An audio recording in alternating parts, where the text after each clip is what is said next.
Commander Replay. We check out this Winota Cedh deck. Will she get her chance for glory? Find out next on Commander Replay. I want to thank my awesome Patreon supporters. We have one returning Patreon supporter in Luis Dunford Gavira. Luis, welcome back.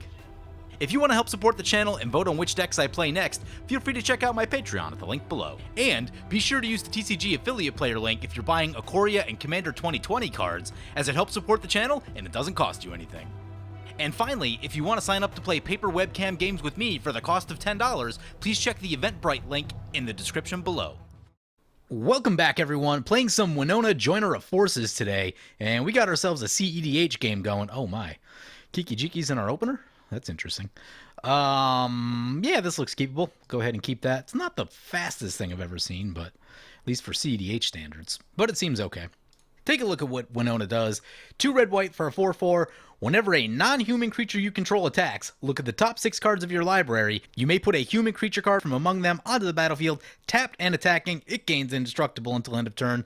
Put the rest on the bottom. Super, super powerful. Spirals out of control very, very quickly. Yeah, it's probably one of the strongest Boros commanders ever printed. We're going to lead off with the Battlefield Forge and get this Giver of Ruins into play. I did go with Giver of Ruins because it is not a human. Mother of Ruins is. So if we do need to get an early attack trigger for Winota and give up on the protection, it's a thing that we can do. Comes a Gitaxian Probe out of the 4-color opponent, and they're going to take a look at the Kinnan's hand. So as far as this deck goes, our main win condition is going to revolve around Kiki-Jiki combos, so it was a little bit surprising to have Kiki-Jiki in the hand. The way that I've got it built is we've got both Recruiters in the deck. We've also got the Goblin Recruiter, which doesn't find that with Winota. The other two you can because they are humans, so that should put Kiki into the hand. And then there's things like Zealous Conscripts and Village Bellringer, which are humans, so those can already be in play. The only tricky part about this is that, you know, like if you do this on turn 3 or turn 4, you're not necessarily going to have the mana to get Kiki-Jiki, so we do have things like Chance for Glory and Final Fortune and stuff like that to be able to take an extra turn, and theoretically we should win on that turn.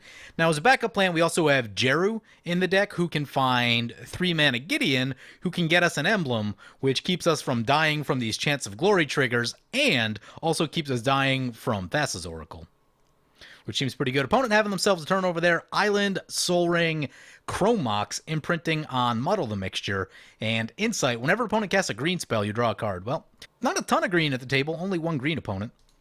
Brings us back to our turn. We draw a Plains. We'll probably go for the Plains of the Mountain. Does it matter in this moment? Don't think it does.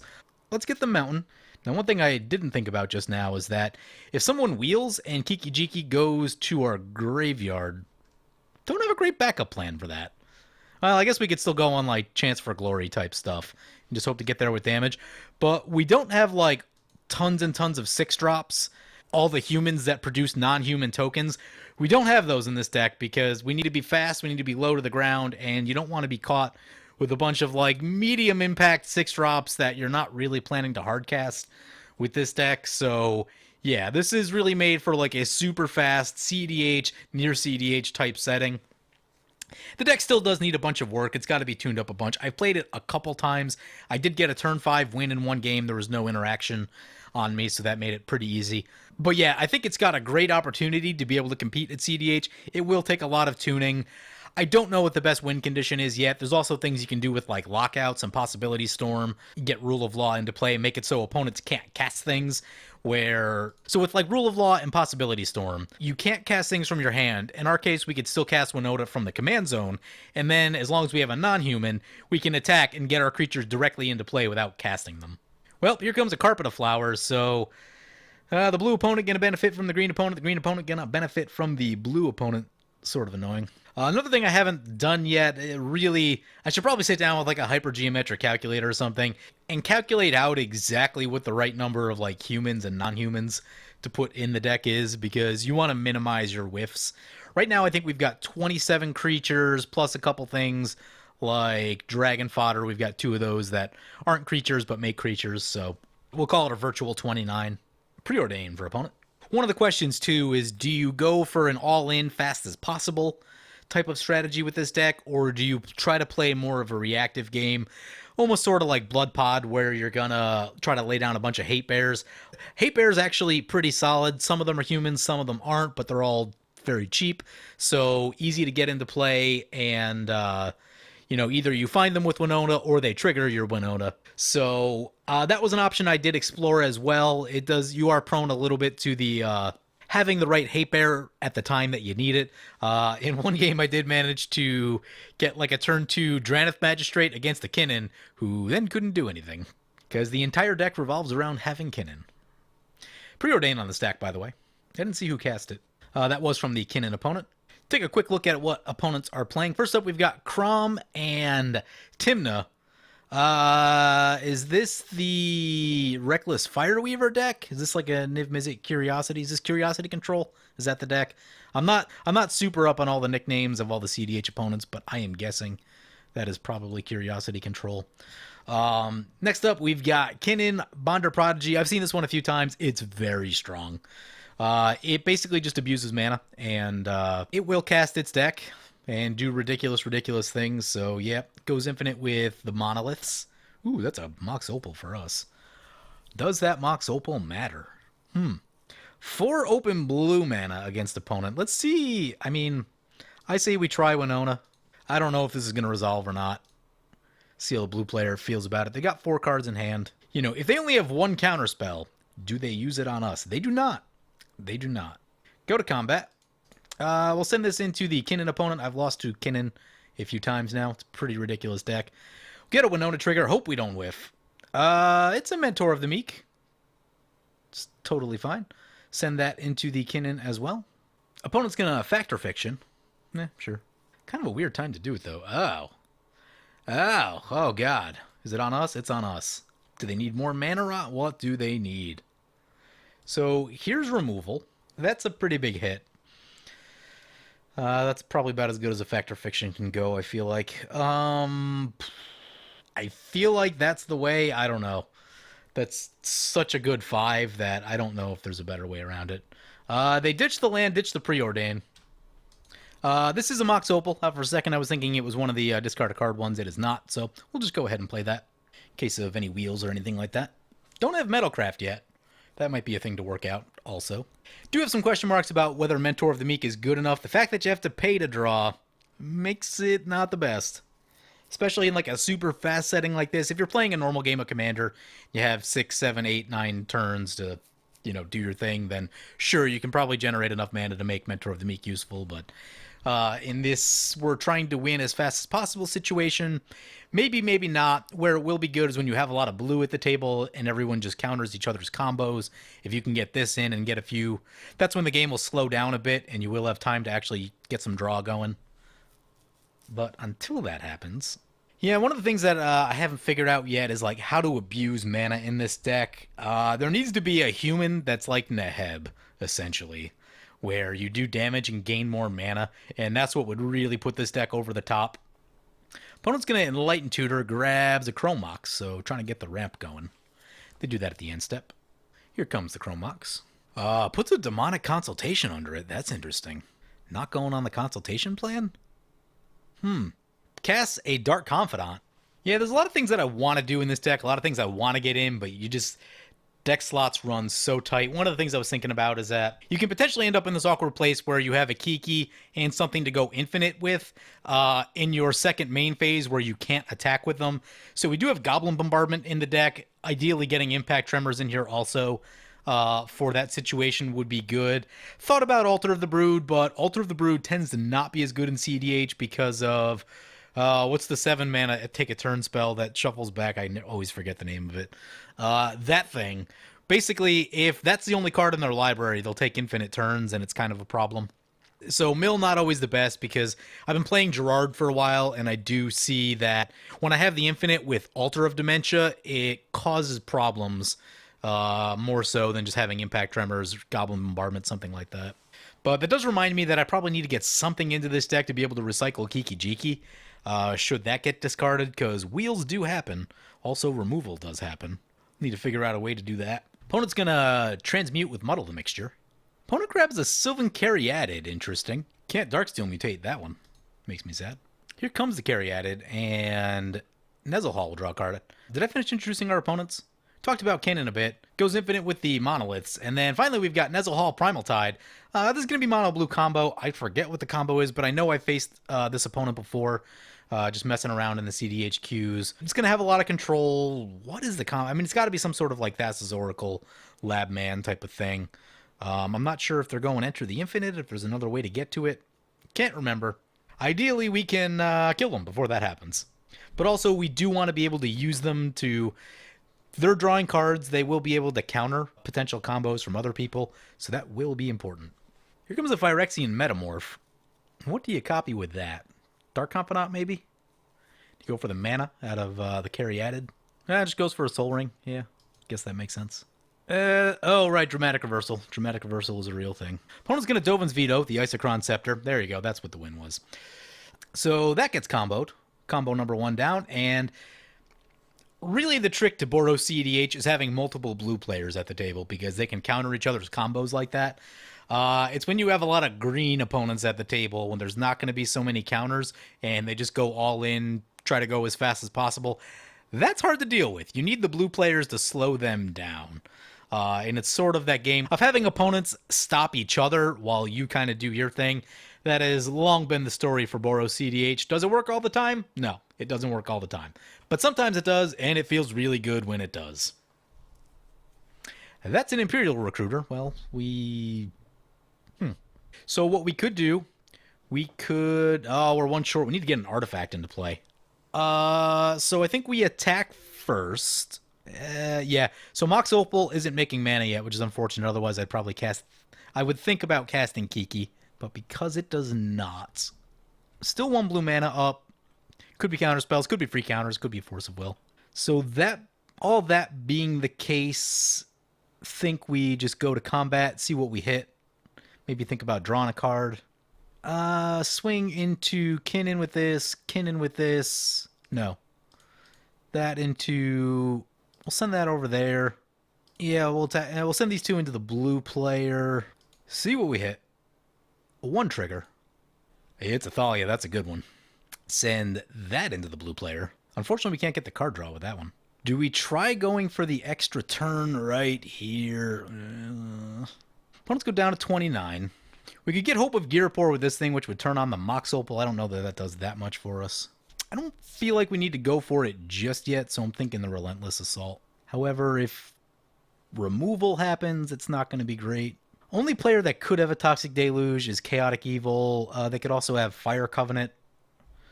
Blue, I don't know what the blue player would have. Yeah, the other decks probably don't have anything like that. I'm not convinced it's worth the extra turn yet. Play the Relentless Assault. If we were getting more triggers, maybe. The fact that we're only getting 1 at this moment. So we get an extra combat. Our stuff untaps. Do some attacking. The 4-color opponent's down to 1 card. They'll get a second one with the Dark Confidant. Maybe we help them along with the Dark Confidant a little bit. They're pretty low on cards. The other players have cards, and they're just better set up, I think. So, back to combat. Oop, that's a Jeru. Get Jeru. We'll send that into the... I think the Simic player's probably pretty close. We get the Jeru ETB, which can get us this Gideon right here. Yeah. So, oh man, well, if we took the extra turn... then we could do the Chance for Glory thing. Yeah. So we get opponents. Opponents are down to 23 and 27. It's turn 4. Dark Confidant trigger on the stack. See what they reveal.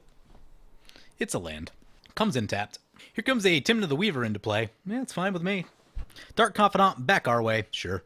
Well, opponent's wide open now. Maybe I do need to get like Pia and Kieran into the deck. Some humans that make non-humans. Maybe a Blade Splicer, something like that. But, oh, the deck is just so tight on deck slots. So many things that I want, but it gets so crowded so quickly. Even Oketra's Monument, if it were 2 mana, it would absolutely be in. At 3, it's a little tough. It's a little tough at 3. I do think Gideon of the Trial is probably actually going to be a pretty solid piece of tech, since Consultation Thassa's Oracle is really one of the win conditions. People using Thassa's Oracle all over the place. You drop that emblem down there and make sure your Gideon stays in, and now they have to interact with you. They can't just go for their win. Here comes Kinnan into play. I'm sure I'm not going to like this. Oh, it'll come in tapped. Nice, got him.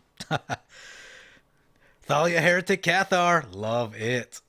It also did make this Morphic pool come in tapped. Yeah, I was scratching my head for a second when it came in tapped, and then I realized why. Because we have a Thalia. Now, that's not a tap ability, but, you know, if opponent should, like, try to Crater Hoof or something like that, it does give us a turn. Priest of Titania. Yep. Opponent's going to get to draw a card. Insight's pretty good, huh? For CDH, where every deck has either green or blue, basically.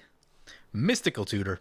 One thing I thought about doing, too, is trying to build around Krovax, which is essentially, like, it's not quite Elish Norn. It's a poor man's Elish Norn, but it is a human.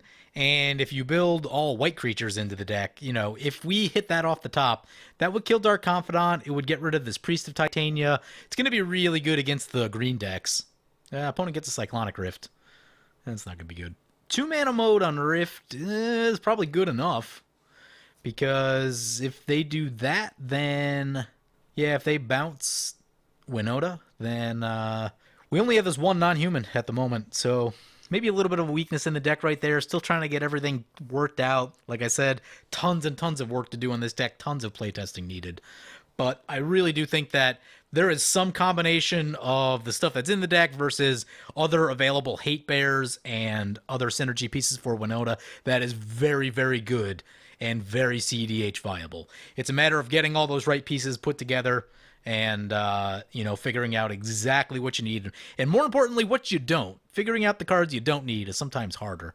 Opponent's going to lay down that Rapid Hybridize on the Kinnan, wants no part of the Kinnan. So far, just letting us do our thing. I can appreciate that. Opponent's going to Pact of Negate on it. Okay. Okay. If we can sabotage their mana, they will lose the game. So that's 1, 2, 3. They have 4 lands in play. If we could blow up basically all their creatures, I don't know that we have a way to do that. But if we did, Mana Crypt for opponent. Yep. Maybe this deck needs a Meltdown. Get rid of all the rocks. Impulse for opponent. Even like something like Mizium Mortars wouldn't be the worst because you can 4 mana it. You can use it for 4 mana to get rid of something key. It is sorcery, but you know, if the game goes long enough, you can overload it and then just wipe the board. Something to think about. Winds of Abandon, same idea, but the land is kind of a problem. Ooh, what is this? Put target creature on top of its owner's library. Winota back to the command zone. That's unfortunate. Nezahal into play. Does come in tapped. Opponent doesn't have the cards in hand to do the Nezahal thing. They could get a third one if they draw with the top. That's all spicy. That's a Springleaf Drum. That will give us Metalcraft. Yeah, it's going to be 6 to get Winota back. It's not amazing. It's not amazing.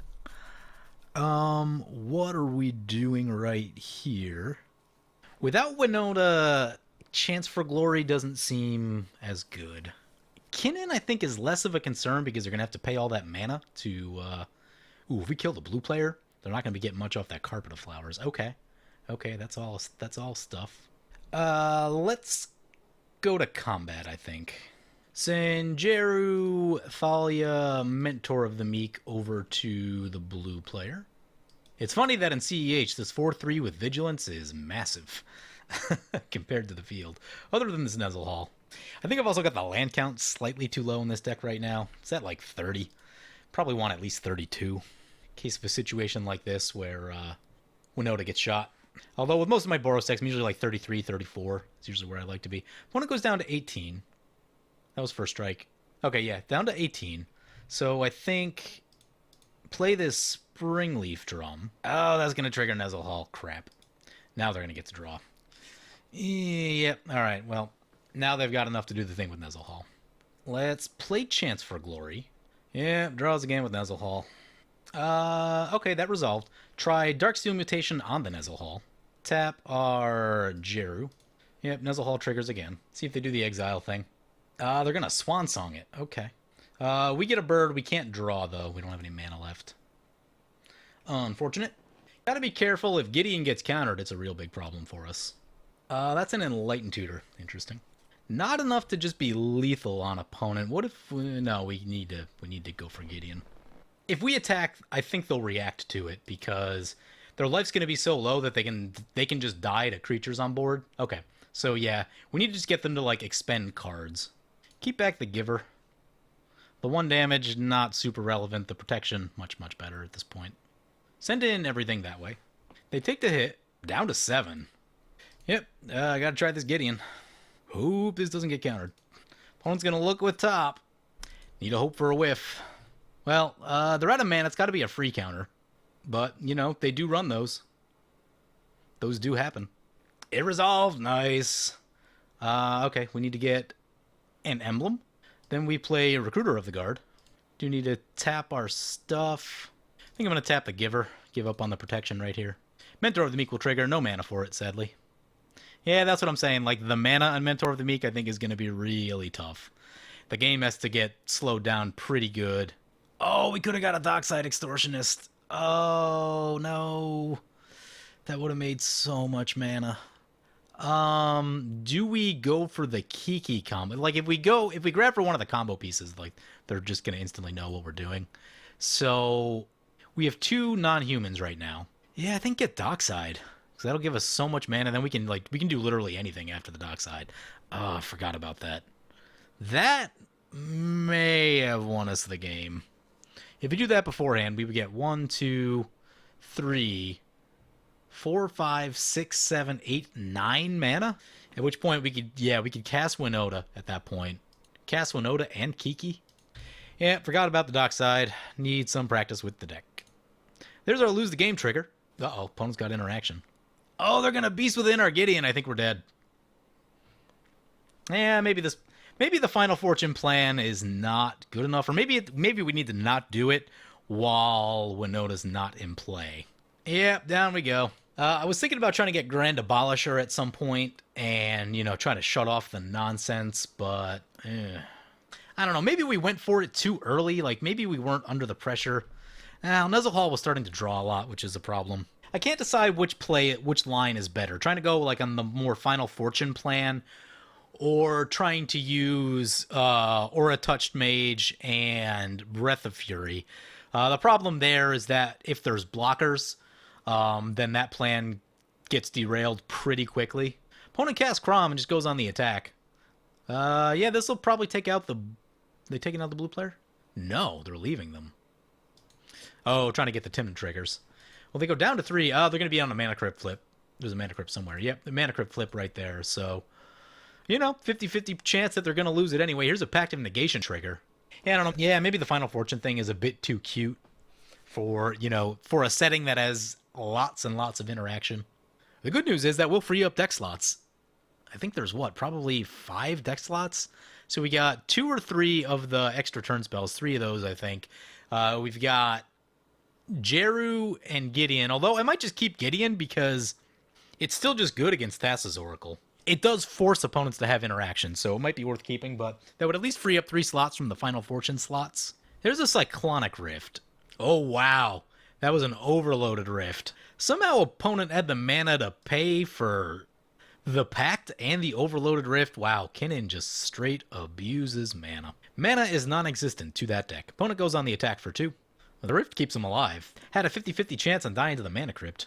I would have let that trigger hit the stack first, honestly. Kraum's back to play. You want what we could have done? Alright, so if we went Dockside Extortionist, get the tokens, we would have 9 mana. We could get Winota back to play for 6, leaving... No, we could get Kiki Jiki, copy the Dockside. That's 4 remaining, make 9 more. Now you've got 13. Get Winota into play, then attack. We would have gotten 2 triggers. And potentially you run into like a Grand Abolisher or something like that. Yeah, that's frustrating. Could have won from there. Completely forgot about Dockside. Matter of playing the deck, getting some experience. Kraum comes in, imprints a Pull from Tomorrow. Soul Ring. Copy Artifact. Tezzeret the Seeker.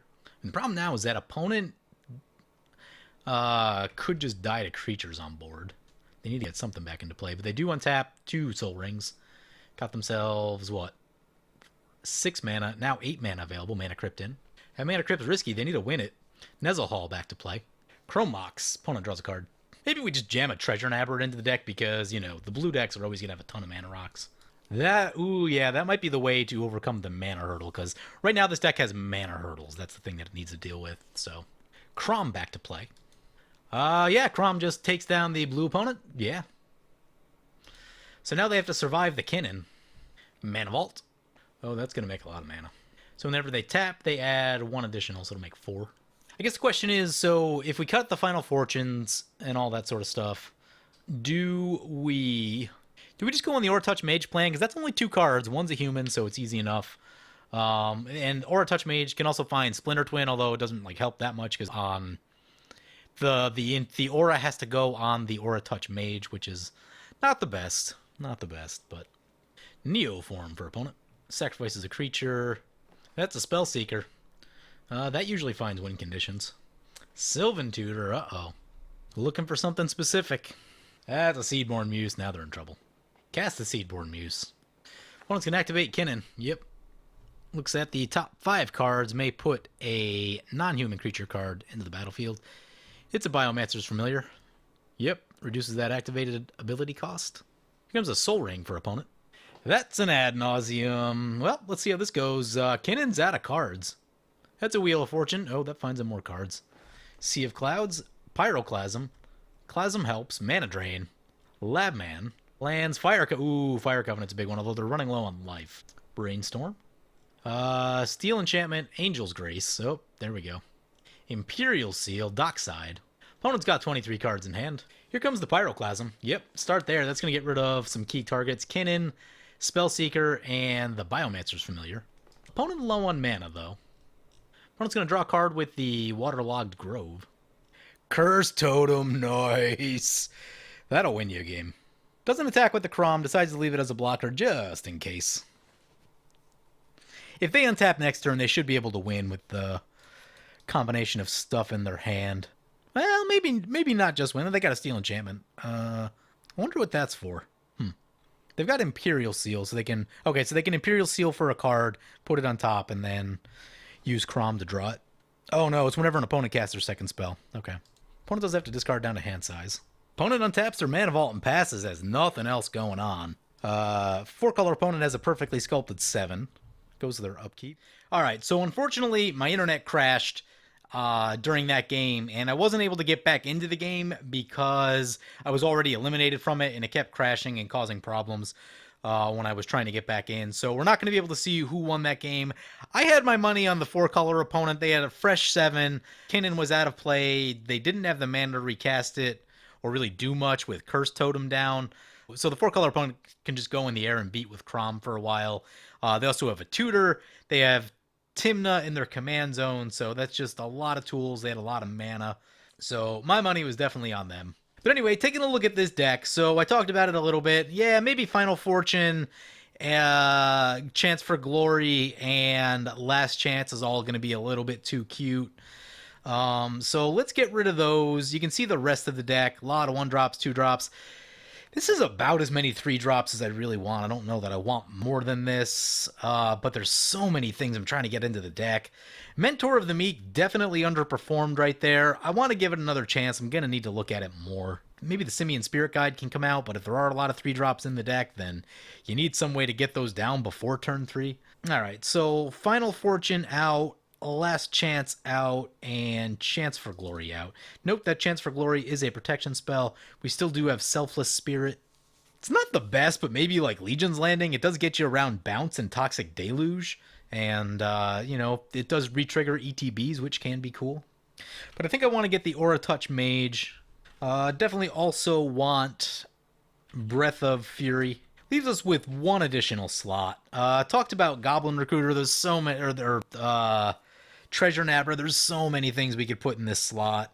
The list is basically endless. Could be a Treasure Nabber. Thinking about Oketra's Monument. Maybe that cost reduction is worth it. So the cost reduction is for white creatures, but even if you cast a red creature, you still get a token, and those tokens would be super helpful. I think we do need more non-humans at the lower end of the curve. So that has me thinking about, what's the lieutenant guy that makes a Thopter or something? Loyal Apprentice. Thinking about that one. It's a human, and then at the beginning of combat, if you control your commander, you get to make a Thopter. That's pretty decent. It's good enough for Blood Pod, right? One card I wouldn't mind trying to get in here is Jorkadine, just to make your stuff huge. And that gives you, like, you know, if you just have things in play, having Jorkadine means you could just get there with combat damage and not have to worry about the combos. That's the other question, is Should I even be worried about the combos? Let's just to say, let's say we cut most of the combos. We would get rid of Kiki Jiki. We would get rid of Zealous Conscripts, although Zealous Conscripts may be worth it just to like steal someone's stuff for a turn. Those would go out. Don't know if Cathar's Crusade is worth it. It might just be too expensive for CDH. On the other hand, if you're able to like resolve it and then just attack right away, then, you know, if you get anything at all, your stuff's probably going to be huge. Who else would come out if we weren't comboing? We could probably... Well, the recruiters are still good. They can find other stuff. Village Bellringer would come out. That one doesn't do that much other than being in the combo, so that would free up potentially 2 card slots if we just wanted to go full aggro, but I think we would also need to focus on locking the game down more. We have a decent number of Hate Bears. Got a lot of the 1 spell per turn type cards like Eidolon of Rhetoric, Deafening Silence and all that sort of stuff. With Possibility Storm, we could potentially lock the game up like that. But yeah, there's a lot of options, a lot of testing that needs to be done. The land count is still lower than I like it. It's at 30. What's the other one too? I think another probably top contender is Ranger Captain of Eos. That sacrifice ability is so good when you're trying to do your thing. Plus, you just get a 1-drop into your hand for free. That's pretty legit. That's card advantage. So, you know, that's also exciting. You could go for the 4-drop one as well. We don't have tons and tons of 1-drops, but, you know, if we started adding, like, and that's another thing to think about, you start adding stuff like Memnite and Ornithopter into the deck. I mean, you could get Ranger of Eos and then just drop those 2, and then you've got 2 additional triggers that you can get on your next turn. Again, assuming Winota doesn't get removed, but, you know, it just gives you a lot of options. There's so many things you can be doing with this deck. I've got this Odric in here because essentially it can act as removal, which I do like. It can be unblockable or removal as you need it to be, and that's some really powerful stuff. Unfortunately, it might be maybe it's too slow. I'd like to see it. I'd like to see it one time before I cut it, at least in this setting. You know, when you only have 5 or 6 turns to really kind of make your best plays. This might be too slow, and again, if that comes out, then we can get some other stuff. I want to get Fiend Hunter into the deck. Fiend Hunter is just helpful to have around. So many more things I want to do. I'd like to make it more interactive, but it's hard to do everything. It's difficult to do everything all at once. Let me just take a look at like non-human creatures in the deck. I think that's worth doing right now. Alright, so here's the 1 and 2 drops that are non-humans, or this one's a human that makes a non-human. Then as we get to 3 drops, we'll have a few more. Actually, by the time we get to 3, I think it is mostly humans. Yeah, Simian Spirit Guy, which is probably not really even a creature for the most part. Yeah, so we've got 15, and that's about where I wanted to be. If we're right around 30 creatures in the deck, that's half of our creatures are non-human. But yeah, just tons and tons of things I want to test out in this deck, especially for the CDH build. It's going to take a lot of playtesting. Again, I would love that land count to be just a little higher. Anyway, hope you guys enjoyed this video. As always, feel free to comment, like, or subscribe. Thank you for watching.